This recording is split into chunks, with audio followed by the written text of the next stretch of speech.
naman po mga kababayan, sa matinding race back nga ni Sir Ronald Llamas dito po kay Senator Dante Marcoleta. Kasi sabi dito mga kababayan bakit ang asta ni Marcoleta ay siya ang pinakamagaling diyan daw po sa Senado. So ngayon ito pakinggan po natin mga kababayan.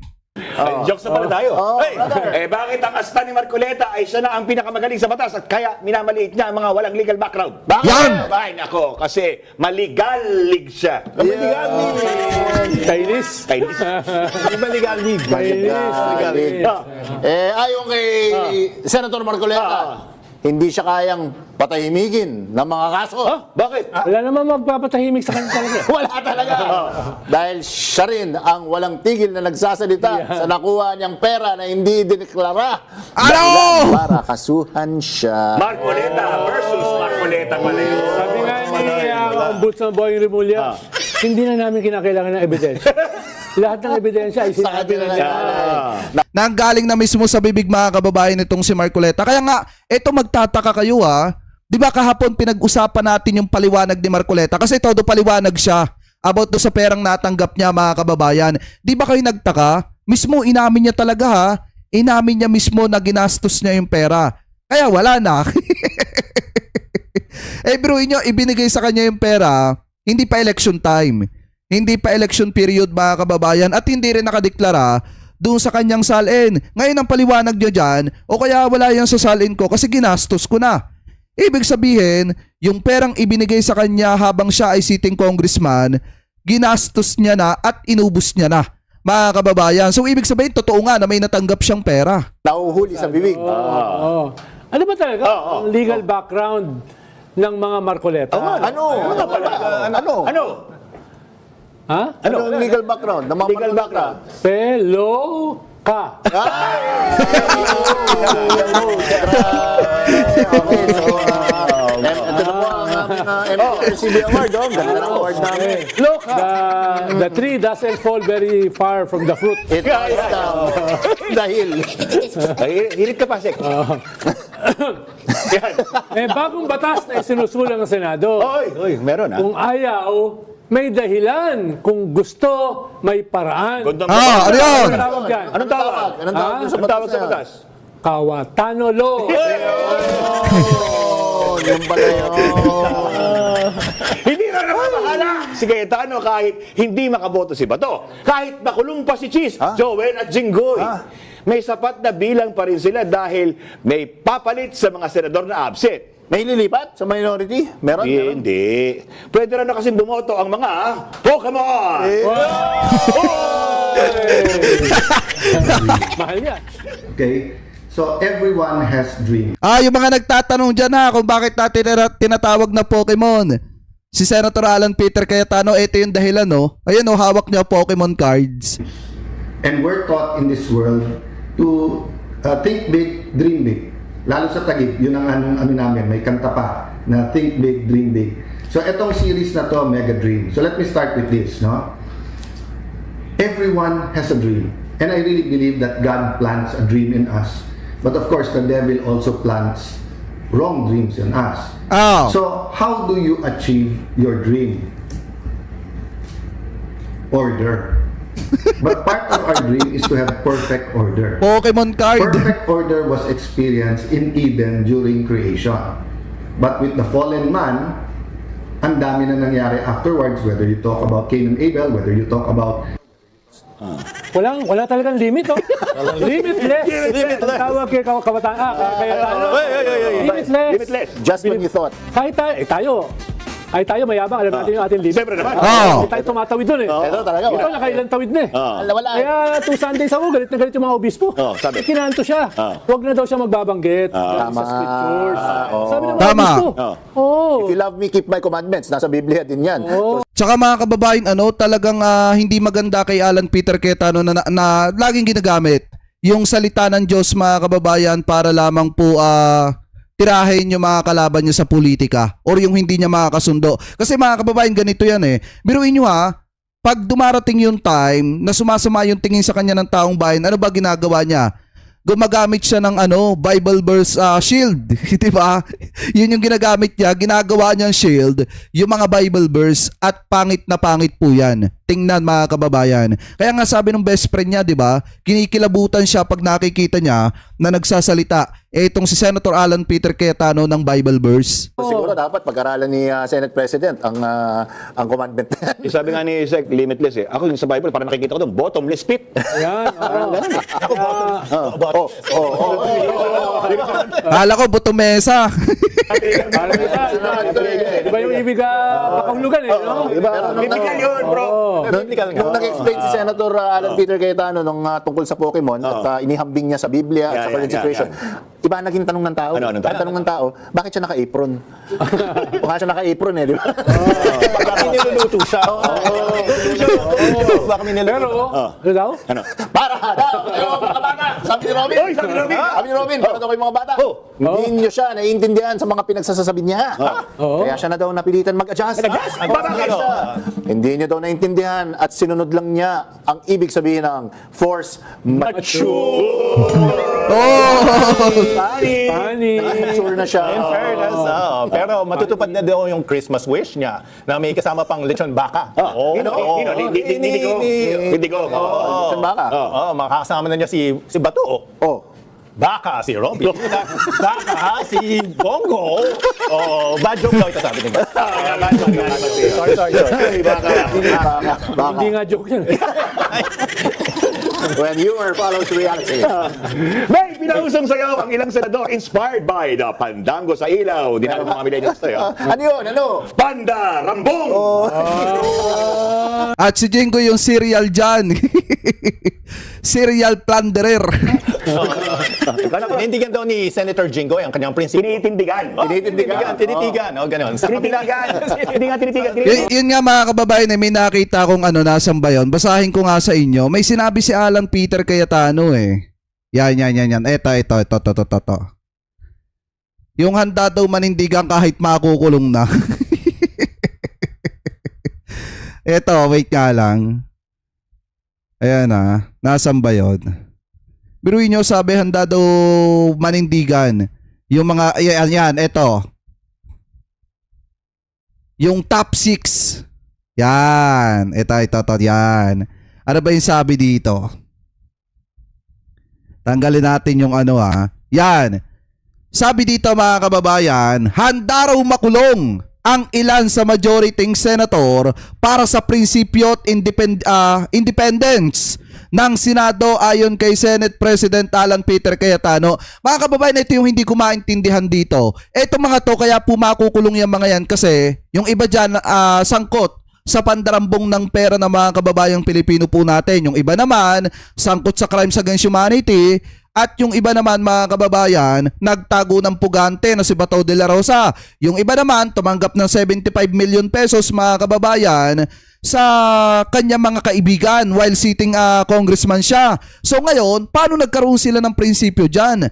Na kaya sila makukulong mga kababayan, hindi dahil sa gumawa sila ng mabuti kung hindi dahil nagnakaw sila ng pera ng taong bayan. Kayo, tatanungin ko kayo mga kababayan, sa tingin nyo ba may prinsipyo pa itong mga ito? Diba sa tingin nyo may prinsipyo pa kaya sila? Sangkot nga sila sa pandarambong ng pera ng taong bayan Anyway, ay shoutout kay Ate Lynn Solis Thank you po sa pagsama po sa atin dito at maraming salamat po sa pakape. Ayan, maraming salamat po. Anyway, ituloy pa natin Ayan sinasabi kasi dito, mga senador sa majority na handang makulong, ilaban lang iyong kanilang prinsipyo na independent ang Senado. Paano nga naging independent? Kaya lang naman kayo naandya dyan para protektahan si Sara Duterte. Diba? Paano naging independent ang Senado? Ako napapaisip ako mga kababayan At saka paano sila nagkaroon ng prinsipyo? Kaya nga sila makukulong kasi sangkot nga sila sa iba't ibang klase ng reklamo at kaso. Di po ba? So ngayon balik pa tayo dito. Okay. Sa kabila ng kasong pandarambong. Di ba? Ano pa ni Senator Alan Peter? Ba, nagpayo talaga si... Ano payo niya? Good advice ba yan? Minsan daw lumuhod at humingi ng patnuboy. Patnubay? Patnubay. Maganda sa akin. Talaga, Patnubay. kasama yan ang Habulin namin ang MTRCB. Patnubay na. Sorry, Patnubay ng mga magulang ang Sorry, kailangan. Pero di ba, sabi ni John Vic Remulla, na pinausap niya si Jinggoy, masakit daw yung kanyang tuhod eh. Masakit daw yung kanyang tuhod, di ba? May replacement surgery. May ganun. Tsaka ito nga yung nakakapagtaka mga kababayan. Ay, dadahe ko, mega love shoutout ah. Ayan, ano kaya next episode bukas sa Senado? Ito po yung mga napipredict ko na pwedeng mangyari sa Senado bukas. Pero hindi ko pa sinasabing sure na mangyayari. Possible baka mga kababayan na sana magpalit ng leadership. Pangalawa naman mga kababayan, yung isusulong pa rin nila yung teleconference. So asahan natin na magiging mainit bukas ang debatihan mga kababayan dyan po sa Senado. Kasi nga, ipipilit pa rin nila yung teleconference mga kababayan para protektahan na itong sina Senator Bato de la Rosa. Allegedly. Ano po yun yung mga nakikita natin na posibleng mangyari po sa Senado bukas. So ngayon mga kababayan na ito, balik tayo dito. Ang hindi ko talaga maintindihan, etong mga politikong ito na magnanakaw ng pera ng taong bayan, nung nagnanakaw sila, ang lalakas nila. Ang lalakas na mga katawan nila, malulusog sila. At mga magaganda pa yung aura, mga nakangiti pa. Bakit nung mga makukulong na at may mga kaso na, bakit biglaan nagkaroon ng mga sakit na kayo ooperahan sa paa, kayo may karamdaman, mga kababayan, o kung ano-ano pa mga dahilan? Hindi nyo ba napapansin? Yung iba pa nga dyan, ang nakakagulat nga dyan, mga kababayan, baka nga mag-wheelchair pa. Yung iba dyan, at palabasin na malubha yung karamdaman nila. Biruin nyo mga kababayan, ginagamit yung karamdaman o peking karamdaman, allegedly, para lamang po makaligtas sa pananagutan. Ano ba yan? Oo. Ikaw yan eh. May payo din si Cayetano. Si Amy. Ang hirap payuhan nun. Para hindi natatabla ang mga presentation niya, hindi raw kasi time team magdasal. Hindi siya lumuluhod eh. Dahil yung baba niya abot sa sayo. Dinagdagan. Bukod sa pagluhod, pag nagdarasal, subukan daw niyang yumukod. Tama naman. Pag Tama. Baba. Basta wag aabot yun. Patubay. Oh boy. We're going there. Pero speaking of Senator Amy, daw winidraw ni Senator Amy yung video presentation niya sa Senado. Oo nga, talaga, withdraw niya. Ayun yung hindi siya pa-interpellate, di ba? Hindi, winidraw. Fake news, chismis, ano bakit? Hindi. Hindi dahil ito, dahil daw, hindi siya HD. HD? Hindi siya HD. Ah. Hindi. Mababa kasi yung quality. So when you come up with a propaganda tool like that, hitting all of us, it makes us look that we are, nasa panig po kami ng mali at nasa panig po kami ng mga demonyo. Diba? May panindigan po kami lahat dito, Madam Tama. President. So therefore, you can see my passion on this. I move to strike the horrible propaganda video off the records of this great institution, Madam. No? Horrible propaganda. Sabi, parang sinabi ni BBM din yun. He was watching daw yung ng sister. Ay, shoutout kay Tribo Bartique, tama ba? Bartiquero Red Hawk. Ayan, mega love shoutout po. Thank you po sa pakapi po Niya, ang sabi niya, it was like he was watching a horror film. Yes. Horror talaga, no? Grotesque. Nabanggit ni Mix yung mga demonyo. Di ba? Oo, correct. Ayan, eto, sabihin na naman ng Ticarneo rito na monopoly niya ito si Shakespeare. Here we go. To make fish with us. Sige nga. Sa The Tempest, Shakespeare. Calypso. Ang sabi niya, hell is empty. Yes. All the devils are here. Yan. Hindi na sinabi na Senado, Sabi niya, present, decorum ng mga devil. Hell is empty. Pati si Satanas na-depress eh. Kausap mo nung isa kasi. Nanganganib siya, baka palitan siya as president ng impyerno. Dahil organized eh. Yung mga nakatuntong doon. Dito pala, nakatuntong na ron eh. Correct. Tama. Eh, buhay pa na, agdas na yung mga katawan eh. Ano sabi ni Juan dyan? Isa pang paborito natin? Si Dante Alighieri. Wow. We have a special place in hell Yes, sir. for this kind of scoundrels. Yes, in Inferno. VIP Europe sa The lowest level of the lowest ring of hell. Di ba? Yan. Dalawa na yun, Shakespeare. Yeah, Nakadaan Alighieri. Bilib ako. Di tapatan mo, gusto mong tapatan, di ba? Ito, meron kang Shakespeare. I will quote from the Purgatorio naman. To make fish withal, if it shall feed nothing else, it shall feed my revenge. Yeah. He hath disgraced me, hindered me half a million. Scorn man. Okay, oh, yung mathematician naman. Yung jokes eh. Sorry, wala eh. Fibonacci yung ito kong to. Fibonacci sequence. Fibonacci. Medyo ka na. Pero ano daw, si Senator Alan, meron siyang ina-idolize na na villain sa Marvel Comics. Yung ano daw, yung pro-life, ang war on drugs. Ano sinabi niya yun, Genocide, makakaluwag sa mundo. Yun, sino? Sino? Sino? Isang pitik. Sino? Si Kawatanos. Si Thanos! Luma na yung joke na yan. Diba? Luma na. Ano ang pagkakapareho? Ni Cayetano at ni Thanos. Ano? Di mo alam? Hindi siya Nag-buffer na naman. Pareho silang nabubuhay sa alternate universe. Alternate universe. May iba siyang reality. Hindi na obserbahan. Ano kayo? Yun yung kayo Pokemon siya eh. Pokemon eh, di ba? Parang may sarili mundo. What is happening? What is going Sa on? Pokemon. Hindi man. Magkakaroon ng series ang Senate is under attack. Aba? Yan ba yun? Ano yun? Yung Attack of Titan? Parang gano'n. Ganyan, di ba? Para makatakas muli ang mga may kasong senador. Pero siyempre, ang bida, si Robin. Si Robin, anong role Eh, niya? sabi niya. Anong role niya? Ang role niya ay The Transporter. Yeah. Hindi daw kasi late na. Kasi isinakay lang. Ano ka ba? Ito. Paano daw siya makakatanggi? Ano ka ba? Sabi ko sa'yo. Sabay ko sa'yo, Tol. Eh, kung ako nasa EDSA, biglang may sumakay sa auto ko. Ano magagawa ko? Alam, pasabay ka, pasabay. Yun, di ba? Gusto mo na yung bindog Alter ego ko ba naman yan? Si Transporter. Si Jason Statham. Wala pa naman sa EDSA. Lamang ka doon. Hindi, yung kay Robin, mga kababayan, mahirap itanggi yun. Mahirap itanggi kasi kung makikita nyo sa CCTV, di ba, bago sila lumabas, parang kinulbit niya pa itong si Senator Bato de la Rosa eh. So, ibig sabihin talagang planado yung pagsakay niya, pagsabay niya kay Senator Bato de la Rosa para mailabas niya sa premises ng Senado. So, mahirap itanggi yan, mga kababayan, at talagang pag kinasuhan dyan, si Robin Padilla, talagang may kalalagyan si Robin dyan. Doon ng mga 10 kalahating paliwan. Pero inagawa na raw ng mga Cayetano si Senator Lapid ang kanyang papel sa Senado. Senator Lapid? Oo. Bakit?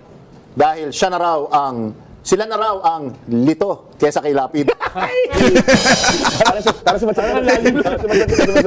Sige, last. Okay, iakit natin. Ikaw pa last eh. Kaya nga, yung natin, prompter natin mabagal. Okay. Yun! Persona non grata na raw si Cayetano sa Quezon City. Hoy, Quezon City! The Great Diyan ako Quezon City. nakatira. Bakit? Mayor Joy Belmonte. Bakit? Kasi ayon kay Mayor Joy Belmonte, bawal sa QC ang plastic. Aray! Manipis Sa yung Paul! plastic yan, si Alan. Tupperware yan eh. Diba? The thickness. Hindi alam ng mga Gen Z yan. Di ba sa poll doon, mga kababayan, si Alan Peter Cayetano, sa bagay, gano'n naman talaga, mga kababayan eh. Walang pinagkaiba yan doon sa tinutukoy ni Senator Mig Zubiri na 4 na traidor. 4 na nag-traidor sa kanya. Di ba kasama si Robin Padilla, si Bongo ata yung isa. Pakitama na lamang po ko ha, kung ako po ay mali, si Bato at saka si Amy Marcos. Di ba walang pinagkaiba yan? Si Alan Peter Cayetano, mga kababayan, doon sa mga traidor na pinapangalanan ni Senator Mig Zubiri. Kaya nga para sa akin, mga kababayan, dapat talaga makasuhan na, makulong na yung ibang mga sangkot talaga sa maanumalyang flood control ng mga senators. Para na sa ganun, mga kababayan, pag nabawasan ng mga 2 hanggang 3 pa, yung majority ni Alan Peter Cayetano, automatic wala na silang control, mga kababayan, doon sa mga doon sa mga chairmanship na hawak po ngayon ng majority. Ibig sabihin, yung kasalukuyang minority, mga kababayan, possible na sila ang humawak ng chairmanship, mga kababayan, ng Senado once na may makulong na 2 hanggang 3. Ano po, kasi nga mababa na yung bilang ng majority na Alan Peter Cayetano kapag ka nagpatuloy yung pag-aresto at paggulong doon sa mga kasamahan nilang sangkot sa mga corruption. Mga kababayan, ano po? So kung kayo po ang tatanungin, mga kababayan, ano po masasabi ninyo hingil po dito sa mga topic po na ito na tinalakay po natin? Ano po ang comment at opinion po ninyo hingil po sa mga issue po na pinag-usapan po natin?